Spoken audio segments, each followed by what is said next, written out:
Hello बच्चों, ये प्रश्न को देखते हैं। तो प्रश्न में दे रखा है निम्नलिखित में प्रजाति ए तथा बी क्या है। तो यहाँ पे हमें दे रखा है CrO3+H2O और यहाँ पे दे रखा है ए बना रहा है, फिर ए जो हमें प्राप्त होगा उसका OH माइनस सभी क्रिया करके यहाँ पे हमें बी क्या प्राप्त होगा बताना है। तो यहाँ पे 4 विकल्प दे रखा है A, B, C तथा D। आइए मुख्य अवधारणा की चर्चा करते हैं। मुख्य अवधारणा। तो प्रश्न में हमें एक अभिक्रिया दे रखी है और हमें बताना है कि यहाँ पे हमारा ए और बी हमें क्या प्राप्त होगा। यहाँ पे हमें क्या दे रखा है, हमें दे रखा है CrO3+ अगर हम देखें तो यहाँ दे रखा है जल यानी कि H2O।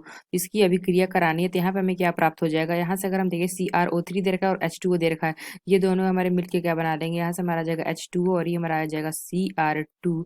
तो ये हमें क्या प्राप्त हो गया, ए उत्पाद। तो यहाँ से इसको बैलेंस कर लेंगे तो ये हमारा क्या हो जाएगा 2 मोल CrO3। तो प्रश्न में कह दिया कि जो हमें ए प्राप्त होगा उसकी अभिक्रिया करा देनी है OH माइनस से, यानी अगर हम देखें ये जो हमें प्राप्त हुआ है इसकी अभिक्रिया करा देते हैं OH माइनस। तो यहाँ पे हमें क्या प्राप्त हो जाएगा, यहाँ से अगर हम देखें तो यहाँ पे हमें प्राप्त हो जाएगा CrO4 पे -2।